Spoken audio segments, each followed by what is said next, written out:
Assalamualaikum warahmatullahi wabarakatuh. Perkenalkan, saya mahasiswa Universitas Terbuka Surabaya. Nama saya Pramita Eka Kurniawati. Saya Pokja Surabaya. Nomor NIM 858749453. Di sini saya akan mempresentasikan mata kuliah strategi pembelajaran di SD.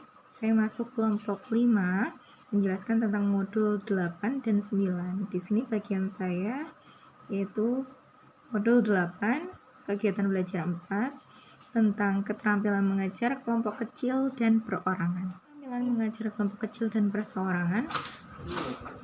Setiap individu pada dasarnya manusia mempunyai karakteristik yang sangat berbeda satu dengan yang lainnya. Kita tahu di dalam lingkup kelas terdapat beberapa siswa yang pasti memiliki kebutuhan karakter dan minat masing-masing. Untuk melayani perbedaan ini diperlukan variasi. Nah, variasi ini untuk melengkapi dan menutupi kelemahan yang ada pada kegiatan klasikal dengan cara keterampilan mengajar kelompok kecil dan perorangan. Pengajaran kelompok kecil dan perorangan hanya akan terwujud jika terpenuhi syarat-syarat berikut ini. Yang pertama, adanya hubungan yang sehat dan akrab antara guru, siswa, dan juga siswa dan siswa. Yang kedua, siswa belajar dengan kecepatan, kemampuan, cara, dan minatnya masing-masing. Yang ketiga, siswa mendapatkan bantuan dari guru sesuai dengan kebutuhannya. Yang keempat, siswa dilibatkan dalam perencanaan materi-materi atau tugas yang ada di kelas. Lalu yang terakhir, guru dapat memainkan beberapa peran. Pengorganisasian kegiatan klasik, kelompok kecil dan perorangan dapat dibuat dengan berbagai variasi sesuai dengan topik atau tujuan kemampuan siswa serta waktu dan fasilitas yang ada. Di sini juga dijelaskan di modul ada beberapa contoh pengorganisasian pembelajaran kelompok kecil dan perorangan dalam konteks pembelajaran klasikal. Yang pertama ada model A. Model A di sini awalnya kegiatan ini dilakukan dengan cara pertemuan klasik. Lalu setelah ada pertemuan klasik dibentuk kelompok-kelompok kecil.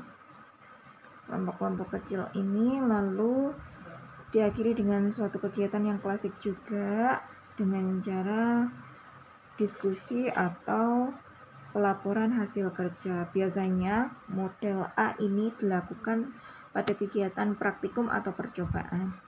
Lalu contoh yang kedua yaitu model B.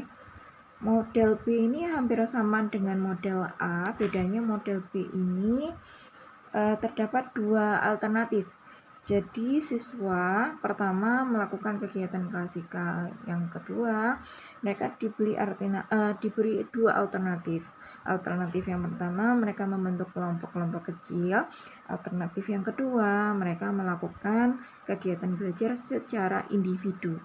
Lalu hasilnya akan dilakukan kegiatan akhir seperti yang model A tadi, pertemuan klasikal. Lanjut yang ketiga, contoh yang ketiga adalah model C. Model C ini agak berbeda dengan dua model yang tadi.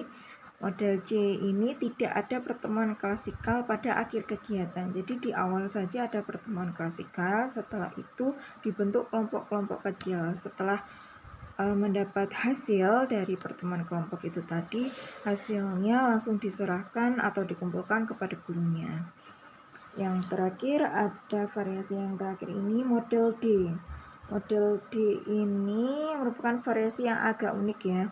Jadi awalnya lakukan pertemuan klasik, setelah pertemuan klasik dilakukan pengerjaan secara individu. Jadi siswa melakukan pengerjaan individu, setelah mendapatkan hasil dari kerja individu itu tadi dilanjut dengan pengelompokan.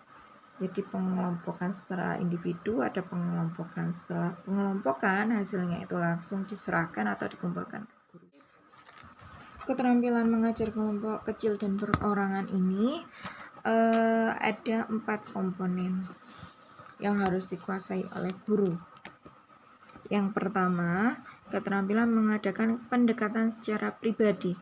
Jadi komponen yang pertama ini mewajibkan guru untuk bisa dekat dengan siswa, sehingga tercipta suasana yang terbuka antara guru dan siswa, dan juga siswa dengan siswa yang lain. Kedua yaitu komponen keterampilan mengorganisasikan kegiatan pembelajaran. Jadi di sini guru berperan sebagai organisator. Lalu komponen yang ketiga itu ada keterampilan membimbing dan memudahkan belajar. Di sini guru diharapkan dapat membantu para siswa hingga dapat menyelesaikan tugasnya tanpa mengalami frustasi. Komponen yang keempat yaitu keterampilan merencanakan dan melakukan kegiatan pembelajaran. Dari 4 kelompok komponen keterampilan mengajar, kelompok kecil dan perorangan yang telah diuraikan, masing-masing mempunyai peran tersendiri dalam pelaksanaan kegiatan pembelajaran. Namun, dengan tekanan pada penerapan yang berbeda, pada pengajaran kelompok kecil, tekanan itu terletak pada keterampilan mengorganisasikan serta membimbing dan memudahkan belajar.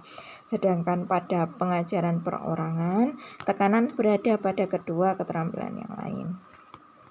Oke, saya lanjut. Hal-hal yang perlu diperhatikan agar pengajaran kelompok kecil dan perorangan dapat berlangsung secara efektif, guru harus memperhatikan beberapa hal berikut. Yang pertama, tidak semua topik dapat disajikan dalam format kelompok kecil dan perorangan. Yang kedua, lakukan pengajaran kelompok kecil dan perorangan secara bertahap.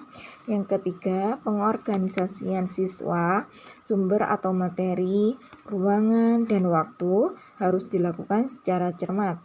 Kegiatan harus diakhiri dengan kulminasi yang memungkinkan siswa saling belajar. Dan yang terakhir, guru harus mengenal siswa secara pribadi.